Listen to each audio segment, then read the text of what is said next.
반드시 합격하실 겁니다.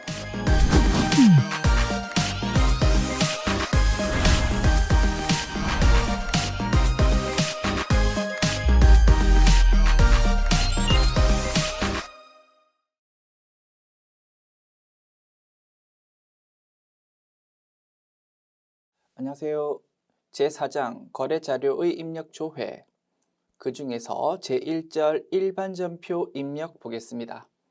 이번 단원은 실기편 문제 4번을 대비하는 단원입니다. 우리가 제3장에서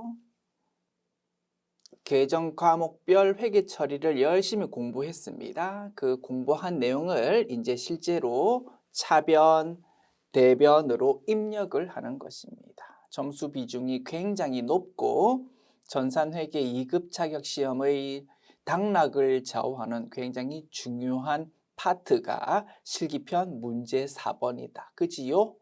긴장할 필요는 없습니다. 이미 어떻게 회계 처리해야 되는지는 제3장에서 다 공부했고요. 그 내용을 그냥 우리는 입력만 잘 하면 될 겁니다. 그리고 입력하는 방법 전혀 어렵지 않습니다. 다만 처음 접하는 프로그램이다 보니까 조금 생소할 수 있을 것 같다, 그지? 그래서 요거는 어떤 기능입니다. 저거는 요런 기능입니다. 그런 걸 한번 쭉 소개해 드리려고 하는 겁니다. 자, 출발합니다. 자, 우리가 사용할 메뉴는 프로그램 화면에서 맨 위에 상단 맨 왼쪽 상단 좌측에 있는 일반전표 입력 메뉴입니다. 메뉴 열고요. 이렇게 생겼습니다. 여기다가 제시된 회계상 거래를 잘 입력하면 됩니다. 자, 실제 문제를 풀면서 설명드려 볼게요. 자, 기출 확인 문제. 제1상사 코드번호 2101의 당기 회계기간은 제3기이다. 다음 거래 자료를 일반 전표 입력 메뉴에 추가 입력하십시오. 됐지요? 회계 연도 같은 거는 신경 쓸 필요 없습니다. 우리 실제 시험장에서 백데이터가 딱 이렇게 설치되어 있거든요. 그 백데이터 그냥 그대로 사용하면 됩니다. 우리 프로그램에서도 마찬가지입니다. 실제 여러분 사용하고 있는 프로그램에서도 우리 프로그램 메인 화면 보면은 회사에서 그 회사의 회계 연도가 나와 있다, 그지? 제3기이고 2022년 1월 1일부터 12월 31일까지다 라고 딱 세팅이 되어 있다 이겁니다. 회계 연도는 크게 신경 쓸 필요가 없다. 자, 회계상 거래가 이렇게 제시되어 있습니다. 요거를 일반 전표 입력 메뉴에 입력하면 되는 거다, 그지? 자, 풀어봅니다. 9월 23일 별사랑 레스토랑에 상품인 조명기구 용품 100만 원을 판매하고 미리 받았던 계약금 20만 원을 제외한 나머지를 4개월 후에 받기로 했답니다. 이러한 회계상 거래 우리 열심히 공부했었다, 그지? 어떻게 회계 처리합니까? 날짜 일단 적어야 되겠지? 9월 23일. 자, 그리고 차변.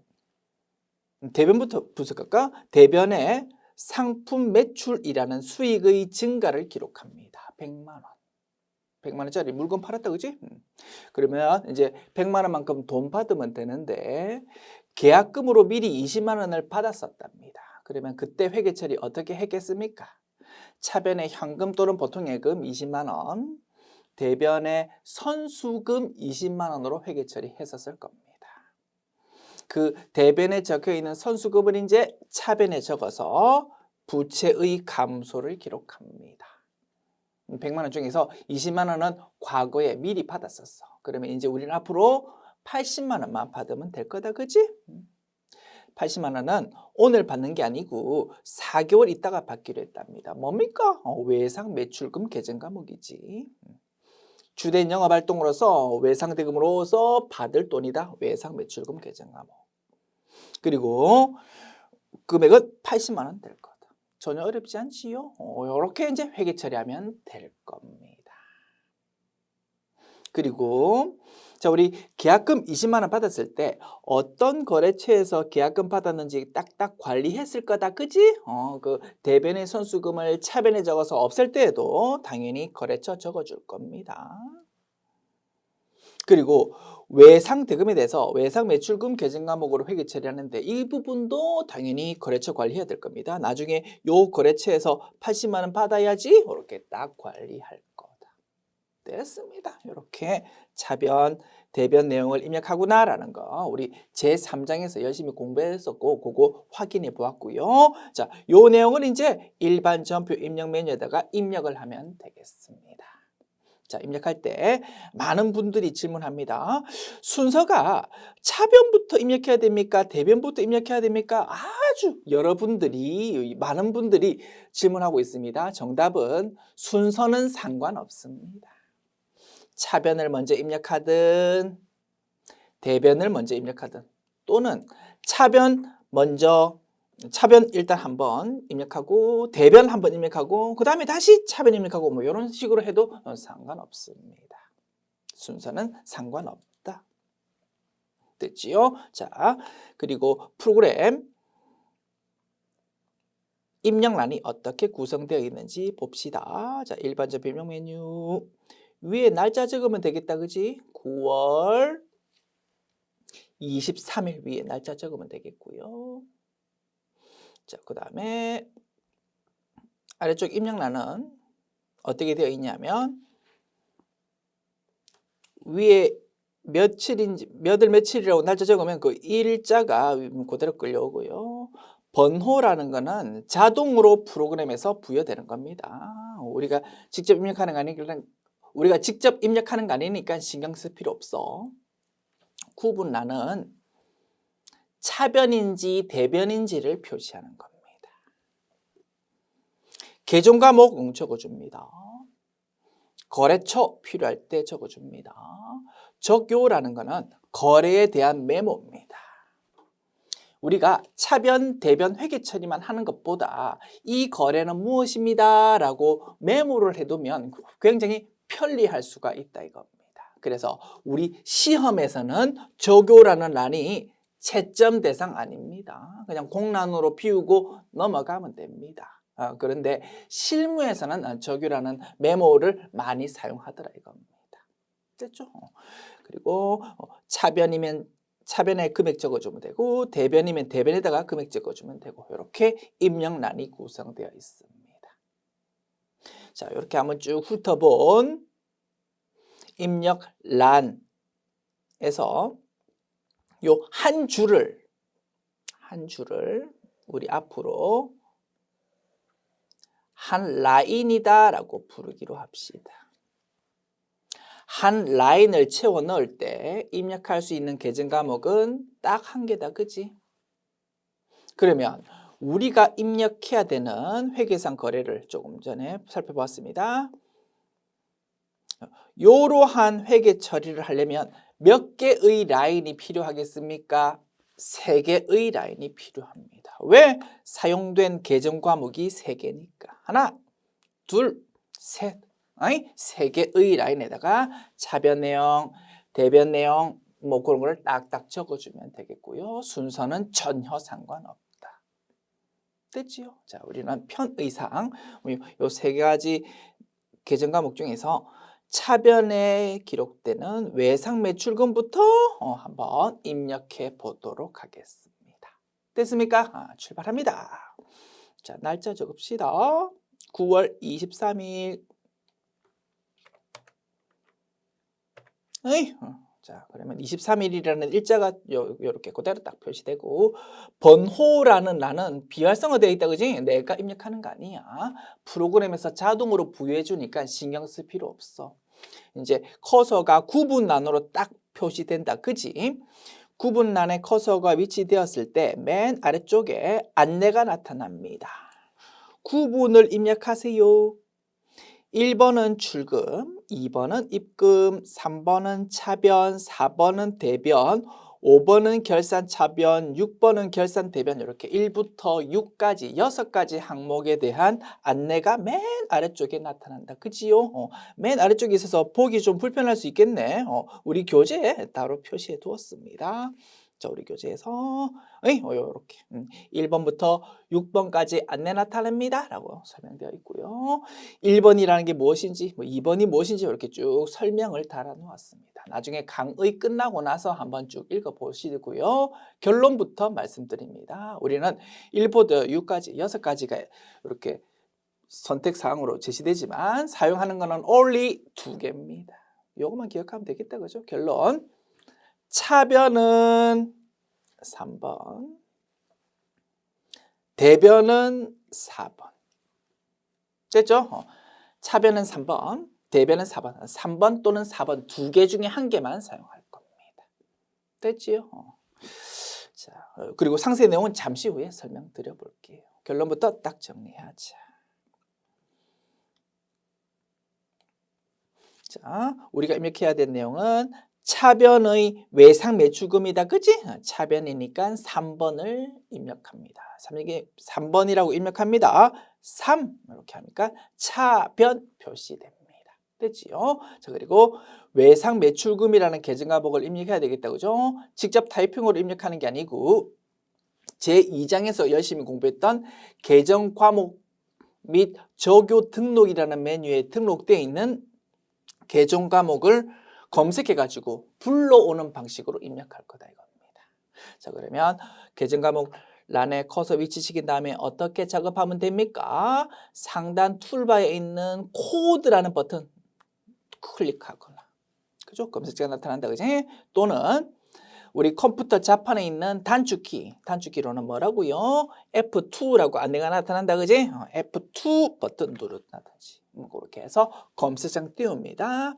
그리고 외상, 매출금 계정 과목을 검색해서 확인 버튼 누른다 이겁니다. 이렇게 하면 싹 불러와진다. 어렵지 않지요? 그리고 이렇게 검색해도 된답니다. 조금 더 편한 방법도 알려드릴게요. 자, 외상 매출금이라고 이미 입력됐는데 검색하는 방법, 조금 더 편한 방법 이런 것도 있어. 자, 계정 과목의 코드가 적히는 요 란에 이제 커서 위치시켰을 거 아닙니까? 그죠? 요 상태에서 다시 메뉴 닫았다가 다시 열어볼게요. 아직 금액을 입력하지 않았기 때문에 요 앞에 입력했던 요 2가지 내용은 저장되지 않습니다. 금액이 뭔가 입력이 되어야 이제 그 라인이 딱 입력 완료된 거다 이겁니다. 그래서 요 메뉴 닫았다가 다시 열어보면 아무것도 입력 안 한 상태가 다시 열어질 거야. 자, 다시 메뉴 열어볼게요. 일반 전표 입력 메뉴 열어서 9월 23일이다. 그치? 내가 조금 전에 차변 외상 매출금이라고 분명히 적었는데 전혀 조회되지 않습니다. 저장이 안 되었다 이겁니다. 금액을 입력하기 전까지는 아무것도 입력 안 한 상태다. 자, 다시 설명드릴게요. 구분란에서 3번 차변 적었어. 자, 이제 외상 매출금 검색할 때 이렇게 검색해도 조금 더 편할 수 있답니다. 저는 이 방법을 많이 사용하거든요. 여러분도 좀 활용하시면 좋을 것 같습니다. 보십시오. 굳이 검색장을 띄운 다음에 외상 매출금 검색할 필요 없이 이 상태에서 바로 외상 매출금을 이렇게 검색하는 그 과정을 바로 작업할 수 있답니다. 보여드릴게요. 코드가 적히는 요 란에 커서 위치시킨 다음에 여기서 바로 타이핑 치는 겁니다. 내가 필요한 계정 과목이 외상 매출금이다. 그지? 외상 매출금이라는 5글자 중에서 한 글자 이상을 타이핑하면 됩니다. 외상 요 2글자 정도만 타이핑할까? 요래 놓고 엔터 끼칩니다. 보십시오. 어떤 상태입니까? 검색창을 띄운 다음에 외상이라는 2글자를 끄고 타이핑한 그 상태가 된다 이겁니다. 그러면 조금 더 작업이 빨라질 수도 있을 것 같습니다. 조금 편할 수 있겠다, 그죠? 이런 방법도 많이 활용하십시오. 그러면 이제 계정 과목 및 저교 등록 메뉴에 등록되어 있는 여러 계정 과목 중에서 외상이라는 2글자가 포함되어 있는 모든 계정 과목이 이렇게 검색되고 있습니다. 이 중에서 외상 매출금 그거를 딱 찾아서 확인 버튼 누르면 되겠다. 그리고 거래처 검색해가지고 입력하는 것도 마찬가지입니다. 내가 사용할 거래처는 전부 거래처 등록이라는 메뉴에 입력이 되어 있을 거다. 그지? 제2장에서 공부했었잖아. 그지? 혹시 기억나십니까? 자, 그 메뉴에서 검색을 할 건데 검색창 먼저 띄워가지고 조회도 되는데 이 상태에서 바로 타이핑해도 된다 이겁니다. 자, 필요한 거래처가 이름이 뭐라고? 별사랑 레스토랑이었다. 그지? 이 상태에서 별사랑 별사랑 레스토랑 총 7글자 중에서 한 2글자 정도만 타이핑한다 이겁니다. 별사 뭐 2글자 정도 타이핑해서 엔터키 이렇게 친다 이겁니다. 그러면 거래처 등록되어 있는 것 중에서 별사 2글자가 포함되어 있는 모든 거래처가 검색되는데 only 한 개밖에 없다 이겁니다. 별사랑 레스토랑. 그러면 요거 바로 확인 버튼 눌러서 이렇게 끌고 올 수 있다. 편하다 그지? 이렇게 입력했습니다. 적요란은 자 커서가 딱 적요란에 위치되니까 뭔가가 막 검색이 된다 그지? 요거는 무엇일 것 같습니까? 한번 추측해 보십시오. 계정 과목 및 적요 등록 메뉴에서 우리가 현금 적요, 대체 적요라는 거에다가 뭔가 등록하는 작업을 한번 연습해 본 적이 있었다 그지? 그거 등록했던 게 이렇게 검색되는 겁니다.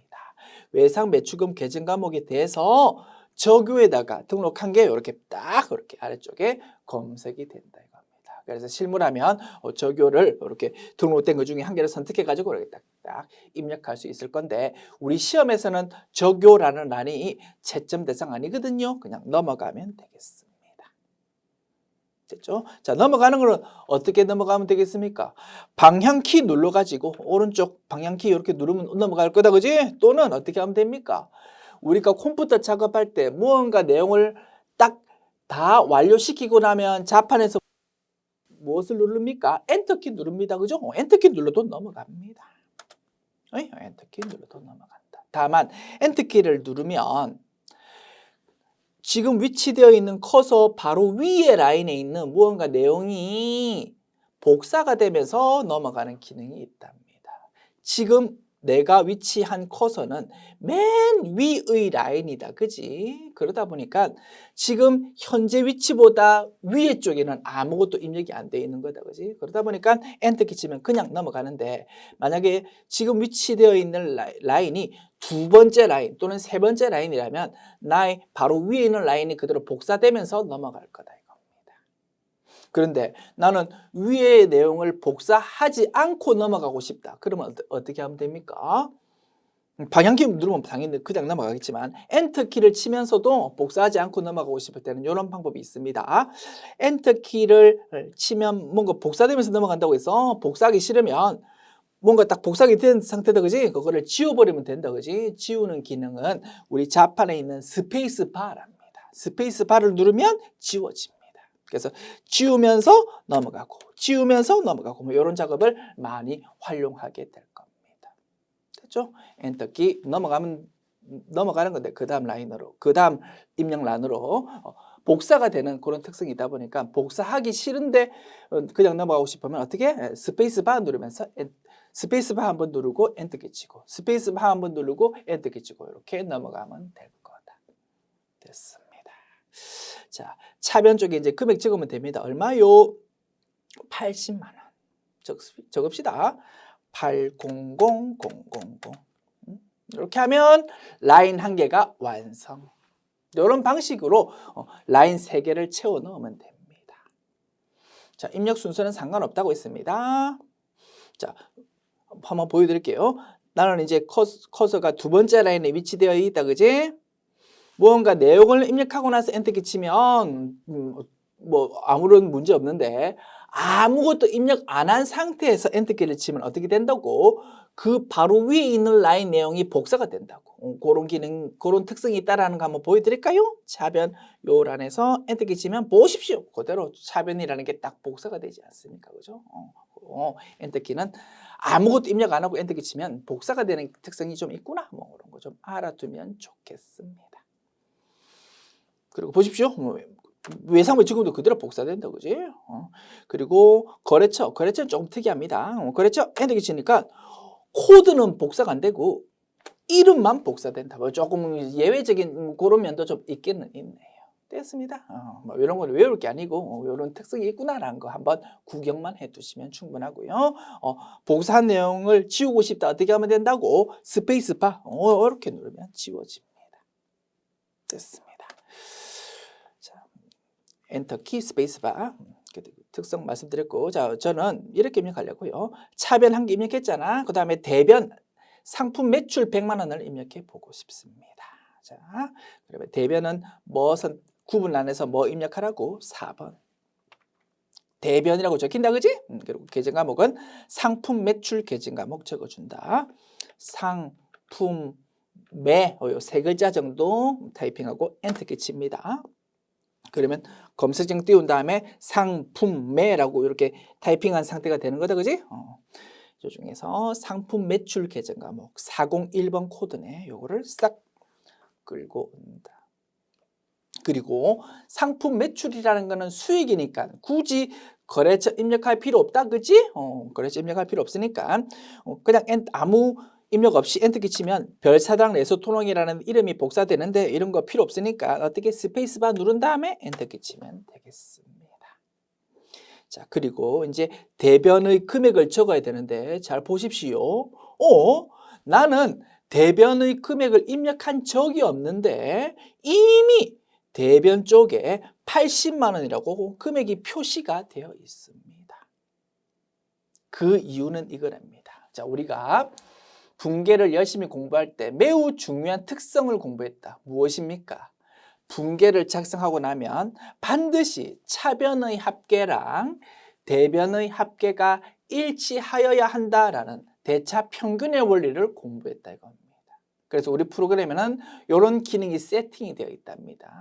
항상 라인이 한 개 입력되고 나면 그 다음 라인부터 입력할 때는 금액란에 현재 상태에서 차변 합계와 대변 합계를 일치시킬 수 있는 금액이 자동으로 표시되도록 기능이 딱 세팅이 되어 있답니다. 그러면 입력하는 사람이 조금 더 편할 수 있겠다 이겁니다. 80만 원이라고 표시되는 금액이 맞으면 그냥 그대로 넘어가면 됩니다. 마무리하면 된다 이겁니다. 그런데 이 금액이 내가 원하는 숫자가 아니면 직접 고치면 될 겁니다. 됐죠? 어쨌든 사용하는 사람을 조금 도와주기 위한, 편리하게 해주기 위한 기능이다라고 이해하여 주시면 되고요. 그런 거를 실무에서는 이런 용어로 부른답니다. 플러그. 플러그라는 의미는 회계에서 플러그라는 의미는 현재 상태에서 차변 합계와 대변 합계를 일치시켜주는 금액을 의미한답니다.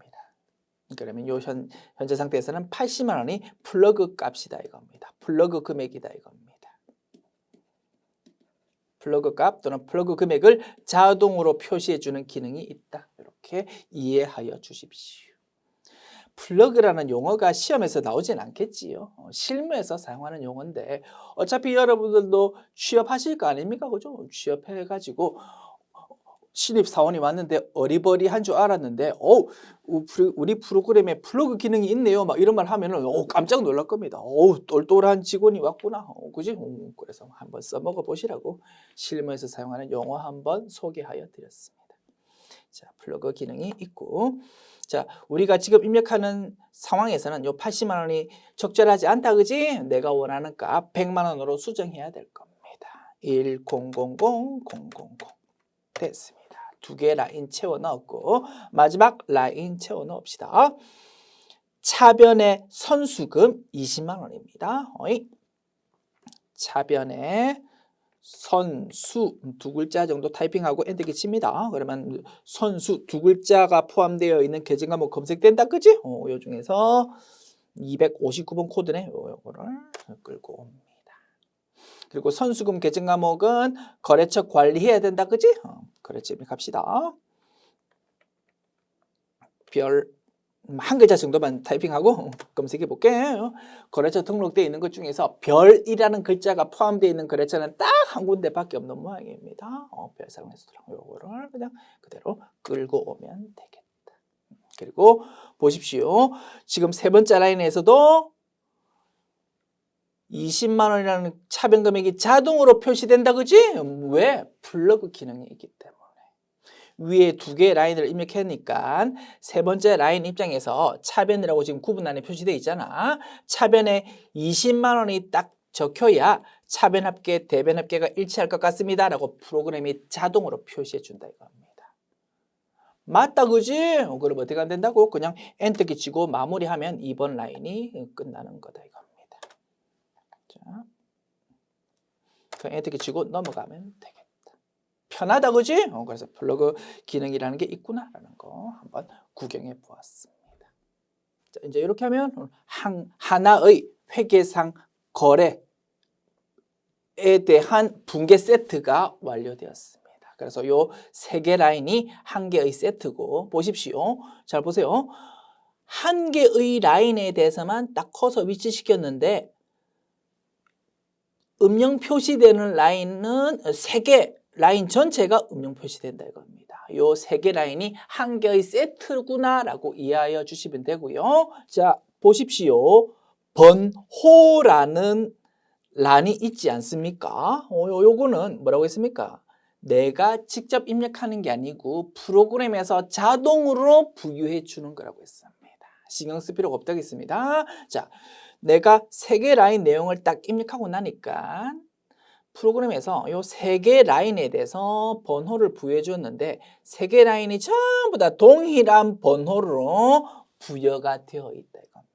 무슨 뜻이라고? 요 세 개 라인이 한 개의 세트고 그 번호는, 전표 번호는 3번이다 라고 이해하면 되겠다 이겁니다. 그러면 이제 요 아래에다가 무언가를 입력하면 그 내용에 대해서는 번호가 몇 번으로 부여되겠습니까? 4번으로 부여될 겁니다.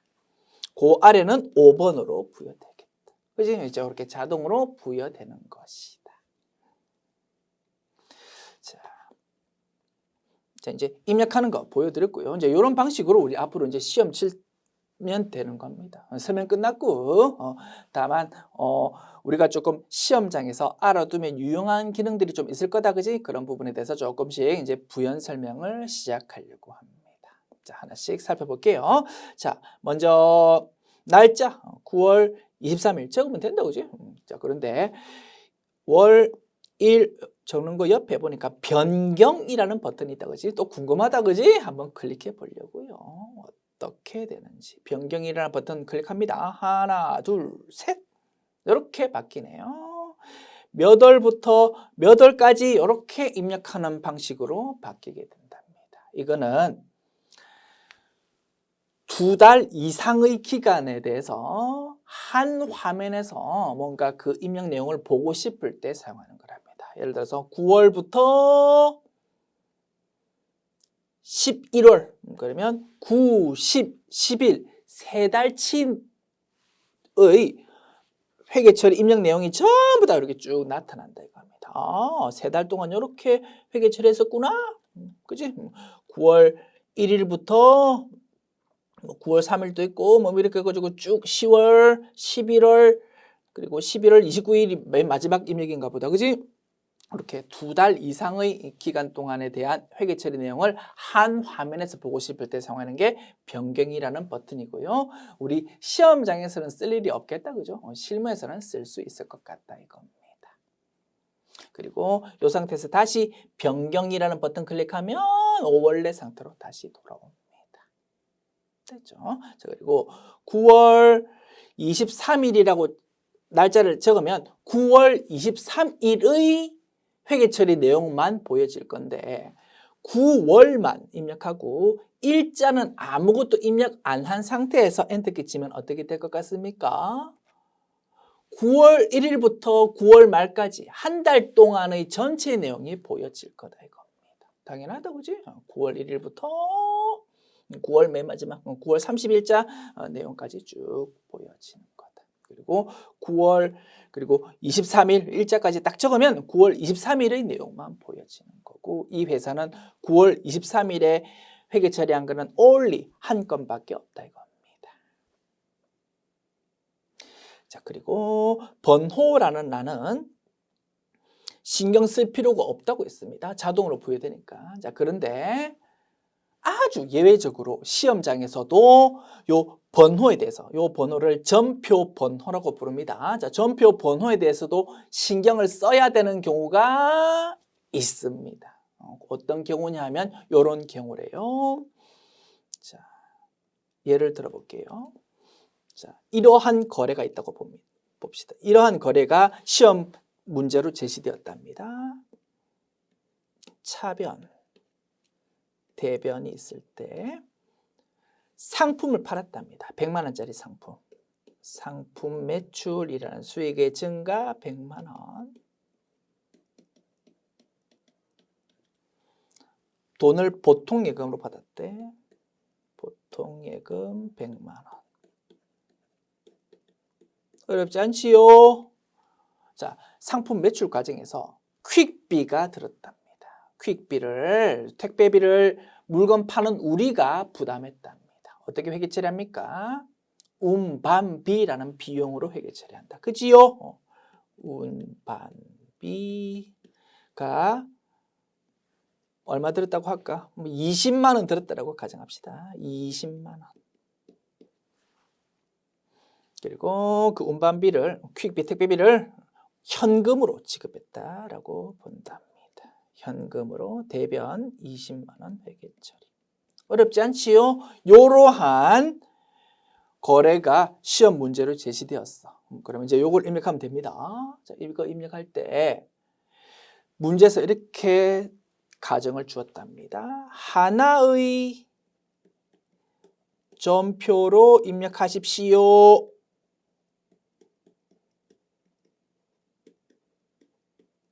이렇게 딱 요구사항이 제시되었다 이겁니다. 그러면 요 4개 라인이 모두 똑같은 전표 번호가 되도록 입력을 해야 된다 이겁니다. 됐습니까? 자, 입력해 볼게. 차변, 보통예금 얼마? 100만 원. 그리고 차변, 운반비. 자, 코드 번호 여러 개 중에서 800번대 코드 판관비에 해당하는 거 사용합니다. 뭐 잠시 후에 설명드릴게요. 자, 운반비 20만 원. 대변 상품 매출 수익의 증가 120만 원이라고 플러그 값이 나타나는데 이거 아니다 그지? 100만 원으로 수정합니다. 그리고 대변에 현금 20만 원 이렇게 하면 요 내용이 입력이 되었고 전표 번호가 어떻게 부여되었습니까? 요 4개 라인이 전부 다 동일한 번호 4번으로 부여가 되었다 이겁니다. 이러면 전표 번호에 대해서 신경 쓸 필요가 전혀 없는 거예요. 그냥 이걸로 마무리하면 됩니다. 프로그램에서 전표 번호가 부여되는 논리는 뭐라고요? 지금까지 입력한 것이 차변합계, 대변합계가 일치가 된다고? 그러면 그거까지가 4개 라인이 동일한 전표 번호가 부여되는 거다 이겁니다. 보십시오. 맨 위에 3개 라인이 입력되었는데 요거 3개 라인을 요거 3개 라인을 보니까 차변합계, 대변합계가 일치했다 그지? 그러면 맨 위에 있는 3개 라인이 3번이라는 번호. 그 다음부터 입력을 이제 하면 그 다음 번호 4번이 부여되는데 하나, 둘, 셋, 넷, 4개 라인 입력하고 나니까 차변합계, 대변합계가 일치했다 이겁니다. 그러면 그까지가 4번. 그 아래쪽은 또 뭐 5번으로 이렇게 이제 부여가 될 거다 이겁니다.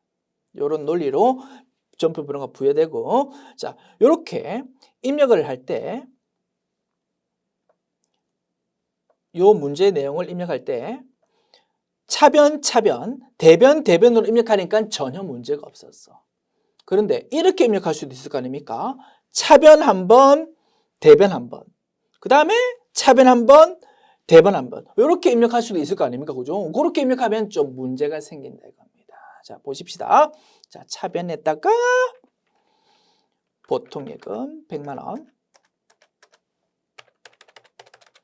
그리고 대변에다가 상품 매출 100만 원.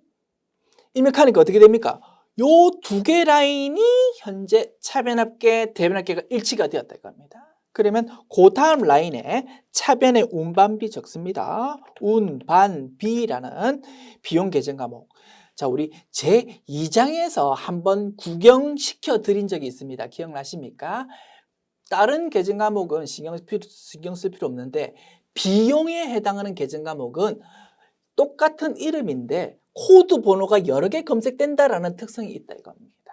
그래서 비용 계정 과목 중에서는 코드 번호가 여러 개 검색되는데 800번대 코드가 판매비와 관리비에 해당한다라는 걸 한번 맛배기로 구경시켜 드린 적이 있었습니다. 그 논리가 여기서 적용되는 겁니다. 비용 계정 과목이고 코드 번호 여러 개지만 우리가 필요한 거는 판매비와 관리비에 해당하는 800번대 코드가 필요한 것이다. 됐죠? 이렇게 입력하는 거고. 자, 얼마요? 20만 원. 그리고 대변은 현금. 이렇게 입력하면, 그지? 똑같은 내용인데 입력 순서가 조금 바뀌니까 전표 번호가 요상해졌다 이겁니다. 보십시오. 위에 두 개는 5번이라고 번호가 부여되는데 그 다음 번호는 6번이라고 부여가 되어버린다 이겁니다. 논리 아시겠지요? 프로그램은 차변합계, 대변합계가 같아지는 순간 거기까지를 하나의 전표로 보도록 하고 있다. 자, 그런데 이렇게 번호가 부여됐는데 전표 번호에 대해서 문제에서 특별한 언급이 없으면 아무 신경 쓸 필요 없어. 이렇게 입력하면 된다 이겁니다. 그런데 문제에서 반드시 요 회계 처리할 때 반드시 하나의 전표를 입력해 주세요라고 딱 요구사항을 명시하고 있으면 할 수 없어. 번거롭지만 요 4개 라인을 똑같은 번호로 고쳐줄 수밖에 없다 이겁니다. 일리 있습니까? 그런 경우도 가끔 있는 것 같아서 열심히 한번 설명드리고 있습니다. 어떤 기능을 활용해야 되냐 하면 이런 기능이랍니다. 자, 우리 상단부에 여러 가지 도구 버튼이 있거든요. 이 중에서 번호 수정이라는 것이 있답니다. 번호 수정을 클릭하면 보라 색깔로 번호 수정이라고 표시가 된다, 그지? 일반적인 화면에서는 번호라는 란이 비활성화되어 있습니다. 내가 건드릴 수 없다 이겁니다. 프로그램이 자동으로 부여해주는 거니까. 그런데 번호 수정이라는 버튼을 클릭하면 이제 번호라는 란을 내가 건드릴 수가 있는 상태가 된답니다. 자, 이제 내가 번호를 조정할 수 있습니다. 요 4개 라인을 똑같은 번호로 고쳐야 된다, 그지? 그 번호가 5번이어야 되는지 6번이어야 되는지는 상관없습니다. 어쨌든 4개 라인이 동일한 번호이기만 하면 된다 이겁니다. 됐죠? 뭘로 고칠까? 5번으로 고치면 좋겠다, 그지? 5번으로 통일시키면 될 거다.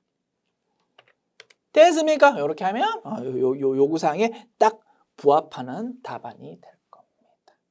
됐죠? 그래서 일반적으로는 번호 수정이라는 기능 사용할 일이 없는데, 신경 쓸 필요 없는데, 아주 예외적으로 혹시라도 이렇게 요구를 하고 있다면 조금 신경을 써야 되겠다. 이렇게 알아두시면 되겠습니다. 자, 번호 수정 작업 마치고 나면 다시 한번 번호 수정 버튼 클릭합니다. 그러면 다시 일반적인 상태가 되고요. 이제는 번호라는 란이 이제 비활성화되어 있습니다. 내가 건드릴 수가 없는 상태가 되었다 이겁니다. 됐지요? 자, 그리고 이런 기능도 조금 알아두시면 편할 것 같습니다. 우리 교재에 설명되어 있거든요. 그런데 미리 그냥 한번 소개해 드리는 겁니다. 번호 수정이라는 버튼을 클릭해서 작업하려고 하니까 조금 번거롭다, 그지? 그래서 이렇게 작업할 수도 있습니다. 자, 보여드릴게요. 차변 보통예금 100만 원, 대변 상품 매출 100만 원. 이렇게 두 개를 입력하고 나서 그 다음 밑에 차변의 운반비라고 이제 입력하고 싶습니다. 그러려고 하나 보니까 갑자기 요구사항이 눈에 띈다 이겁니다. 4개 라인을 같은 전표 번호로 입력하라고 요구하고 있네. 그 내용을 아차차 뒤늦게 발견했다 이겁니다. 그러면 4개 라인 입력하고 나서 조금 전에 작업했던 것처럼 번호 수정 버튼 클릭해가지고 이렇게 작업하면 되는데 조금 번거롭다, 그지? 그러면 번호 수정이라는 작업 필요 없이 4개 라인을 이렇게 일치시킬 수 있는 방법이 또 한 개 있다 이겁니다. 알아두면 좋겠다, 그지? 이런 방법이랍니다. 자, 내가 2개 라인 입력했는데 차변 대변 합계가 일치된 상태야. 자, 그런데 동일한 점표 번호로 라인을 몇 개 더 추가시키고 싶어. 이런 기능이 있답니다. 점표 삽입이라는 기능. 도구 버튼 중에서 점표 삽입이라고 보인다, 그지? 요 기능 활용하면 그렇게 작업할 수 있답니다. 점표 삽입을 클릭하면 내가 커서 위치되어 있는 그 위치의 바로 위에 라인 한 개가 끼워 넣어진답니다. 클릭해 볼게. 자, 내가 대변 상품 매출 쪽에 커서 위치시켰잖아, 그지? 여기에서 점표 삽입을 클릭합니다. 하나, 둘, 셋. 보십시오. 내 위치되어 있던 커서의 바로 위에 라인이 한 개 딱 생성된다 이겁니다. 그러면 위에도 7번, 아래도 7번이니까 끼워 넣은 라인의 번호는 뭐라고? 당연히 7번이 될 거다 이겁니다. 이러한 점표 삽입 기능 활용하면 굳이 번거로운 번호 수정이라는 작업 안 해도 된다 이겁니다. 알아두면 유용하겠다, 그지? 점표 삽입 기능 꼭 알아둡시다. 됐습니다. 자, 그래서 점표 번호 일반적으로 신경 쓸 필요 없는데 아주 예외적으로 하나의 점표를 입력할 것이라고 이렇게 제시되어 있다면 조금 신경 써야 되고, 방법이 번호 수정이라는 작업도 있었고 점표 삽입이라는 기능도 있었다 이겁니다. 됐습니다. 자, 그러면 이제 설명한다고 입력했던 여러 가지 잡다한 내용들은 그냥 전부 다 지워버립시다. 지우는 건 어떻게 하면 됩니까? 삭제 버튼 클릭하면 됩니다. 다만 삭제 버튼 누르면 뭘 삭제할까요를 모를 거 아닙니까? 그죠? 그러면 이제 해당 내가 없애고 싶은 점표를 선택해야 된다 이겁니다. 뭘 없앨까? 요거 점표 번호 4번이라고 되어 있는 걸 없애고 싶습니다. 라인 한 개만 클릭했지만 4개 라인 전체가 다 클릭됩니다. 한 개의 세트다 이겁니다. 그 다음에도 클릭하면 4개 라인 전체가 다 클릭되고, 자, 그 다음도 클릭하고, 그래서 요거를 전부 다 삭제 버튼 클릭하면 될 겁니다. 그러면 요거를 전부 다 삭제할까라고 물어보거든요. 예 라고 클릭하면 없어질 겁니다. 됐습니까? 그리고 내가 없앴는데 아차차차차차 다시 살려야 되겠다, 그런 경우도 있을 거다, 그지? 어떻게 하면 됩니까? 당황하지 마시고 상단의 여러 가지 도구 버튼 중에서 삭제한 데이터 있다, 그지? 요거 클릭하면 됩니다. 언제부터 언제까지 조회할까요? 라고 보조창 나타납니다. 그냥 확인 버튼 누르면 9월달 내용에 대해서 삭제한 거 전부 다 나타납니다. 조금 전에 삭제했던 거다, 그지? 요거 중에서 다시 살리고 싶은 거 있으면 선택해서 뭐 데이터 복구 뭐 이런 거 클릭하면 다시 살아날 거다 이겁니다. 됐죠? 휴지통 기능이 있으니까 좀 스트레스 받지 말고 뭐 지울 수 있겠구나라고 이해하시면 되겠네요. 됐죠? 자, 그리고 이제 휴지통 화면에서 다시 원래 화면으로 가고 싶으면 우리 좌판에 있는 ESC 버튼, Escape 버튼이다, 그지? 그거 클릭하면 그거 버튼 누르면 다시 정상적인 원래 화면으로 돌아오게 될 겁니다. 됐습니까? 자, 그다음 이제 중요한 내용 설명입니다. 조금 전에 보여드렸던 거, 그리고 우리 제2장에서도 한번 맛배기로 구경했던 거, 코드 체계입니다. 코드 체계. 자, 계정 과목 및 적요 등록이라는 메뉴를 제2장에서 공부했었다, 그지? 자, 그때의 코드 체계는 요렇답니다. 사실은 자산, 부채, 비용에 대해서 코드 체계가 이렇게 구성되어 있대요. 자산에 대해서 유동자산은 번호가 이렇고 코드 번호가, 비유동자산은 이렇습니다. 외울 수 없다, 그지? 코드 체계만 이해하면 됩니다. 유동자산은 코드 번호가 낮고 작은 번호고, 비유동자산은 높고 큰 번호다 이겁니다. 그러다 보니까 코드 번호로 쭉 나열시키면 유동자산은 위에, 비유동자산은 아래쪽에 배치가 될 겁니다. 그런 거를 우리 재무상태표 작성 기준에서 뭐라고 불렀습니까? 유동성 배열법이라고 불렀습니다. 기억나십니까? 유동 항목은 위에, 비유동 항목은 아래쪽에 배치해야 된다라는 논리였고요. 코드 체계가 이렇게 구성되어 있다 보니까 유동성 배열법이 자동으로 딱 부합이 될 거다 이겁니다. 체계적이다, 그지? 부채도 마찬가지. 유동부채는 번호가 낮고 비유동부채는 높습니다. 그러다 보니까 부채 또한 유동 항목은 위에, 비유동 항목은 아래쪽에 딱 배치가 되도록 세팅되어 있다. 됐죠? 당연한 얘기고, 우리가 꼭 알아야 되는 거는 이겁니다. 비용 계정 과목. 우리 조금 전에 입력할 때는 운반비라는 비용 계정 과목이 있었다, 그지? 운반비라는 똑같은 이름이지만 코드 번호가 여러 개다 이겁니다. 그 중에서 정확한 코드를 불러와야 됩니다. 전산회계 2급자기 시험은 도소매업 기업을 전제로 출제된다, 그지? 그래서 비용 계정 과목은 전부 다 제조원가 이런 거 아니야. 제조업 기업 아니거든. 판관비, 즉 800번대 코드의 비용으로 끌고 와야 될 겁니다. 900번대 코드의 비용이 검색되는 경우도 아주 예외적으로 있어. 예외적으로 수수료 비용 계정 과목이다 이겁니다. 수수료 비용 계정 과목은 800번대 코드도 조회되고 900번대 코드도 조회됩니다. 900번대 코드는 뭘 의미한다고요? 영업 외 비용을 의미합니다. 자, 우리 아주 예외적인 회계 처리를 공부했었다, 그지? 무엇이었냐면 단기 매매 증권의 취득 과정에서 수수료가 발생하는 거래였습니다.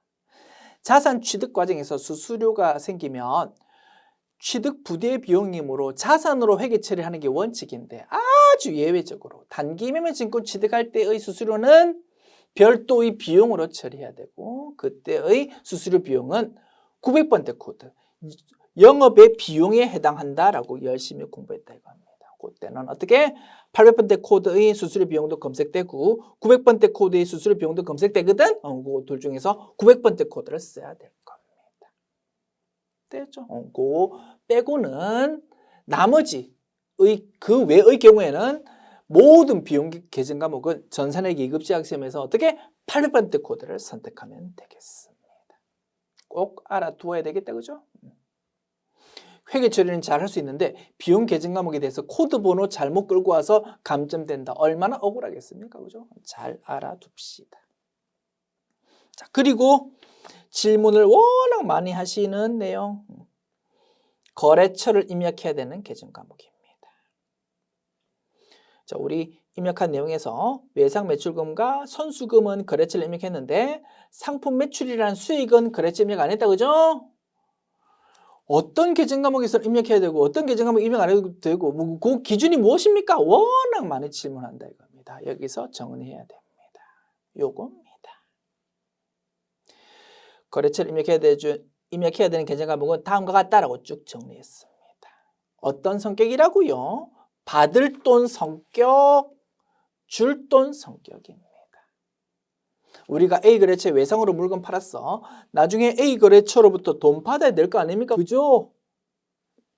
받을 돈 그렇게 거래처 관리해야 되고, 줄 돈도 마찬가지입니다. B 거래처에서 외상으로 물건 구입했습니다. 그러면 나중에 B 거래처에 돈을 주어야 될 거 아닙니까? 그죠? 어떤 거래처에 돈 주어야 되지? 라고 당연히 거래처 관리할 겁니다. 그래서 받을 돈 성격, 유식한 말로 채권이라고 부릅니다. 줄 돈 성격, 유식한 말로 채무라고 부릅니다. 수취 채권, 지급 채무를 줄여서 채권 채무라고 부르지 않습니까? 그죠? 무슨 의미? 받을 돈, 줄 돈이다 이겁니다.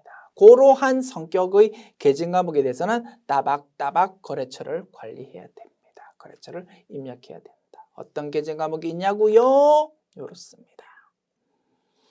외상 매출금, 받을 어음, 미수금, 선급금, 가지급금, 임차 보증금, 단기 대여금, 장기 대여금.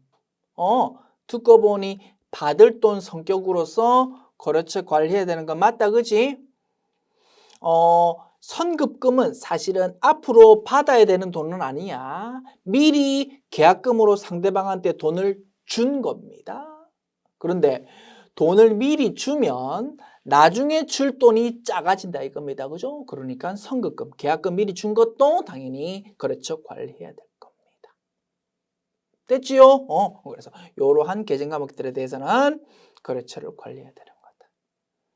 줄 돈 성격요. 조금 전에 분석했던 받을 돈 성격의 정반대 포지션을 떠올리면 될 겁니다. 외상 매출금의 반대 외상 매입금, 받으러 온 반대 지급어음, 미수금 반대 미지급금, 성우금 반대 선수금, 가지급금 반대 가수금, 임차보증금 반대 임대보증금, 단기대여금 반대 단기차입금, 장기대여금 반대 장기차입금, 그리고 유동성 장기부채라는 계정 과목도 있었다, 그지? 이런 것들이 거래처를 입력해 주어야 되는 계정 과목이 되겠습니다.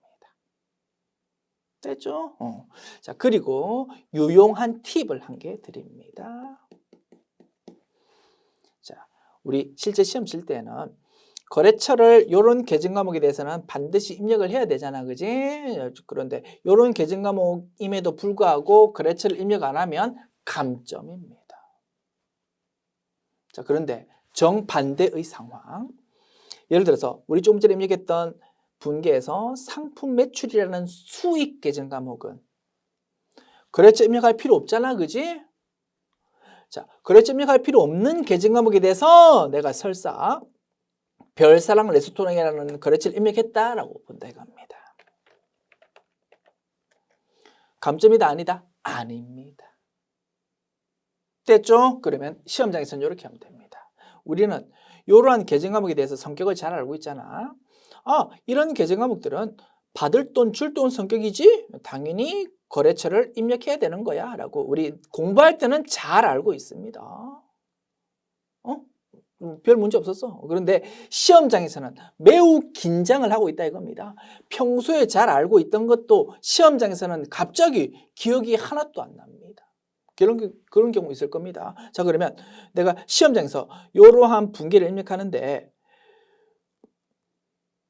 순간적으로 상품 매출 계정 과목에 대해서 거래처를 입력해야 되지, 해야 될까 안 해야 될까가 갑자기 헷갈린다. 어떻게 하면 된다고? 그냥 거래처를 입력해 버리면 된다 이겁니다. 그러면 절대 불이익이 없다. 됐죠? 이게 매우 유용한 팁일 겁니다. 거래처 입력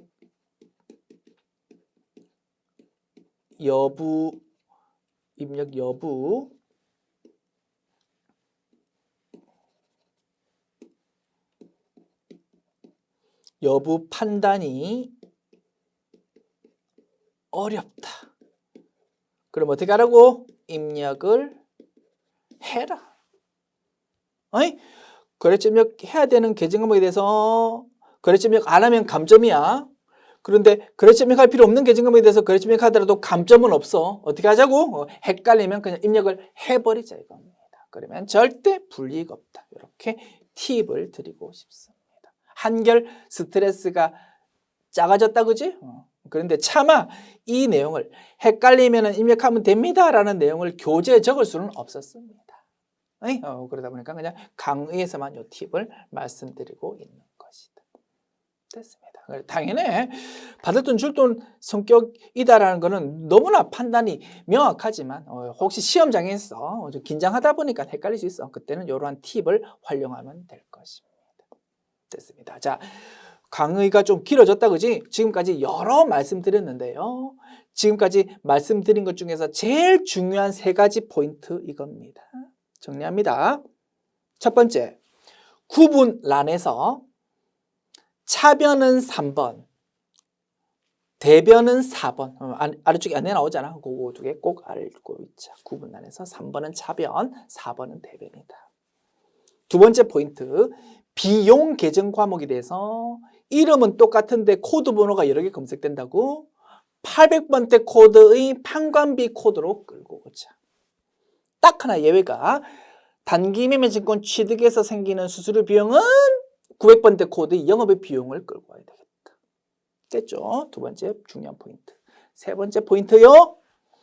거래처를 입력해야 되는 계정 과목은 이런 것들. 받을 돈, 줄 돈 성격의 계정 과목에만 입력하면 된다. 다만 시험장에서 혹시라도 순간적으로 이 계정 과목에 대해서 거래처 입력해야 되는지 안 해야 되는지 헷갈리면 그냥 입력해 버리면 절대 불이익이 없다. 이것이 중요한 3가지 포인트가 되겠습니다.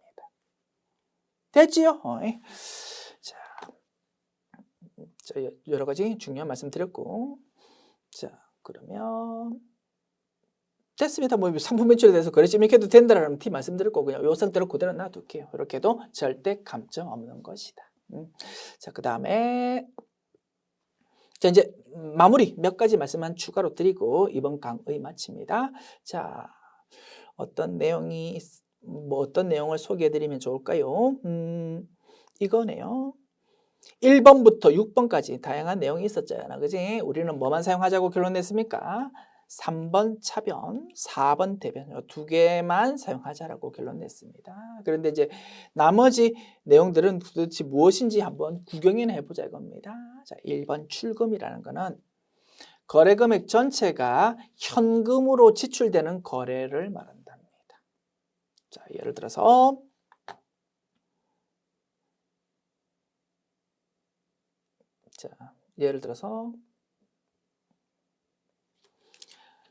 차변 복리후생비 5,000원, 대변 현금 5,000원 이러한 분계가 있다 이겁니다. 우리 회사 직원들 회식비로 5,000원 지출했다 이겁니다. 차변 복리후생비 비용의 증가 5,000원, 대변의 현금 5,000원. 자, 이러한 분계를 입력할 때 어떻게 입력하면 된다고요? 이렇게 입력하면 된다고. 3번 차변 복리후생비 비용 계정 과목이다 보니까 코드 번호가 여러 개다 그지? 그 중에서 800번대 코드 끌고 오면 돼. 5,000원.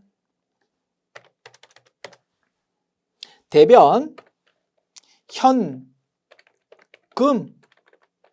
5,000원 이렇게 입력하면 되는 겁니다.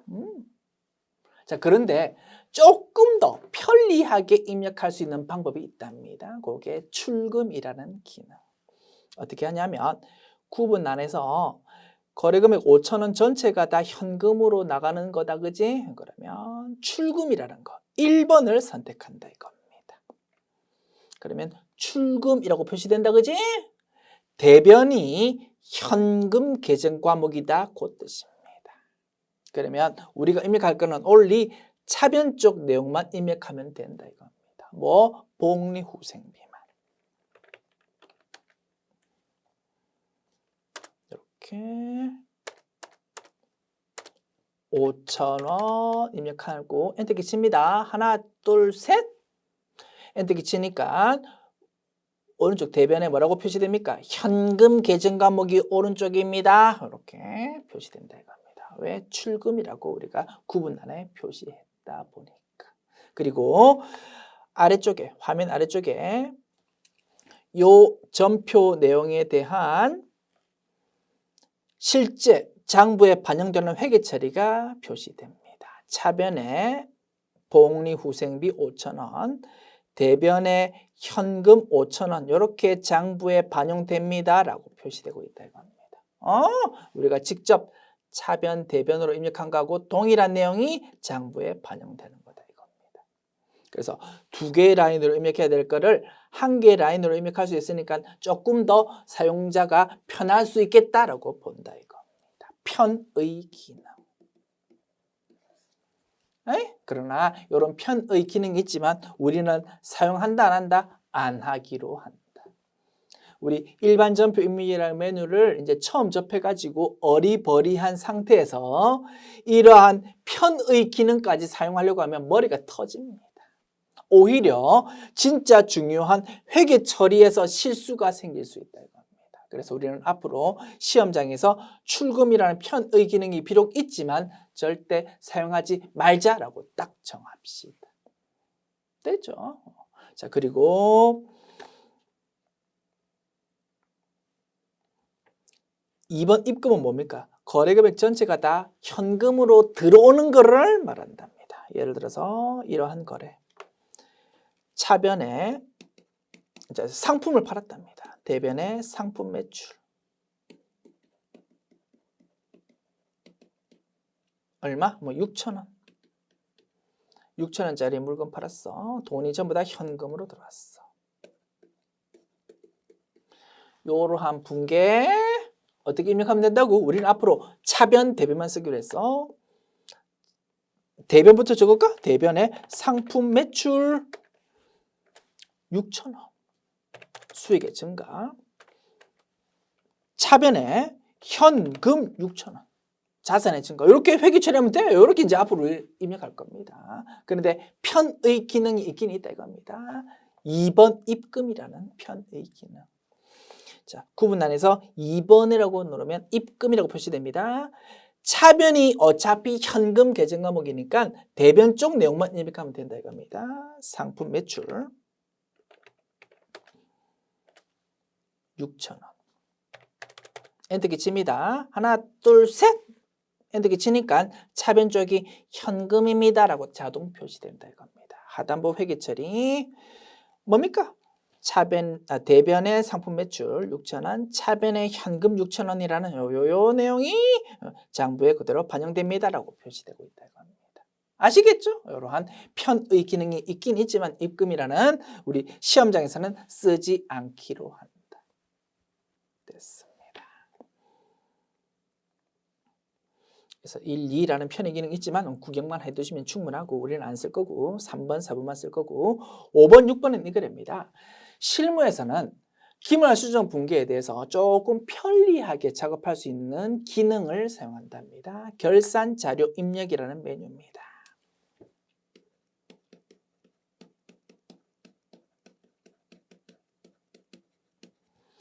결산 자료 입력. 우리 프로그램에서도 있습니다. 자, 우리 프로그램 메인 화면에서 맨 우측 상단에 결산 자료 입력이라는 메뉴가 있긴 있다. 그지? 보입니까? 전산회계 2급 자격시험에서는 사용하지 않습니다. 그런데 실무에서는 쓰고 있다 이겁니다.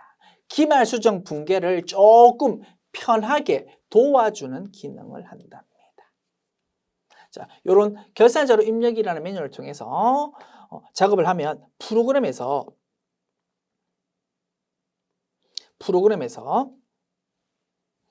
자동으로 기말 수정 분계를 생성시켜 준답니다. 자동으로 분계를 생성시켜 준대. 내가 직접 입력한 게 아니고 프로그램에서 자동 생성되었다 이겁니다. 그러면 내가 직접 한 분계인지 프로그램에서 자동으로 생성시켜 준 분계인지가 구분이 되어야 되겠다 그죠? 그 구분을 위해서 프로그램에서 자동으로 생성시켜 준 분계에서는 차변이 3번이 아니고 5번 결차라는 이름으로 표시되고요. 대변이 4번이 아니고 6번 결대라는 이름으로 표시가 되고 있답니다. 일리 있습니까? 내가 직접 입력한 거랑 프로그램이 입력해 준 거랑 구분해 주기 위한 것이다. 그래서 우리가 직접 회계처를 입력할 때는 사용할 일이 있다 없다? 없다 이겁니다. 그래서 앞으로 우리는 결론 냅니다. 3번과 4번은 둘 중에 한 개만 쓰기로 합니다. 그리고 주석에 종종 어떤 경우도 있다라고 설명해 드렸는데요. 이 부분은 지금 신경 쓸 필요 없습니다. 제 3절에서 한번 구경해 볼 수 있을 겁니다. 그때 설명드릴게요. 지금은 어떻게 3번과 4번만 사용하구나 이렇게 딱 결론 내면 충분하다. 됐지요? 자, 그리고 마치기 전에 한 개만 더 잔소리. 부연 설명입니다. 자, 우리 아까 적요라는 거 검색되는 거 보여드렸다 그죠? 자, 적요라는 이제 불필요한 설명은 이제 설명 다 드렸으니까 불필요한 분계는 다 없애버릴게요. 체크해서 다 삭제해버린다. 정신사납다 그지? 삭제 버튼. 자, 우리가 3개 라인 입력했는데 적요라는 란에다가 딱 커서 위치시키시니까 계정 과목 및 적요 등록 메뉴에 등록되어 있는 적요 내용이 쭉 검색된다는 거 우리 한번 확인해 봤다 그지? 자, 그런데 우리 계정 과목 및 적요 등록 메뉴에서 적요 등록할 때 현금 적요라는 것도 있었고 대체 적요라는 것도 있었다 그지? 그거하고 한번 연결시켜 보겠다 이겁니다. 현금 적요로 등록한 내용은 구분란이 출금 또는 입금일 경우에만 검색이 된다. 거래금액 전체가 다 현금으로 제출되거나 현금으로 들어오는 거를 출금 또는 입금이라고 구분한 표시한다고 했는데 그런 거를 현금 거래라고 불렀다 이겁니다. 그때만 검색되는 적요가 현금 적요였고요. 구분란에 3번, 4번을 입력했을 때 검색되는 적요가 대체 적요랍니다. 말씀드렸습니다. 우리 시험에서 적요라는 채점 대상 아니야. 공란으로 비우고 넘어가면 되는데 우리가 제2장에서 개정과목 및 적요 등록 메뉴를 공부해 보았지 않습니까? 그죠? 그래서 과거에 공부한 거랑 한번 연결시켜 보고 싶어가지고 한번 부연 설명 드려보았습니다. 됐습니다. 자, 됐고, 이제 마지막으로 신규 거래처라는 내용 설명되어 있습니다. 우리 교재에. 자, 거래처가 있을 때 거래처 등록 메뉴에서 불러와 가지고 입력했다, 그지? 자, 그런데 경우에 따라서 시험 문제에서 신규 거래처를 요 문제에서 제시되어 있는 거래처는 등록이 되어 있지 않은 신규 거래처니까 신규 거래처를 등록해서 회계 처리에 입력하십시오.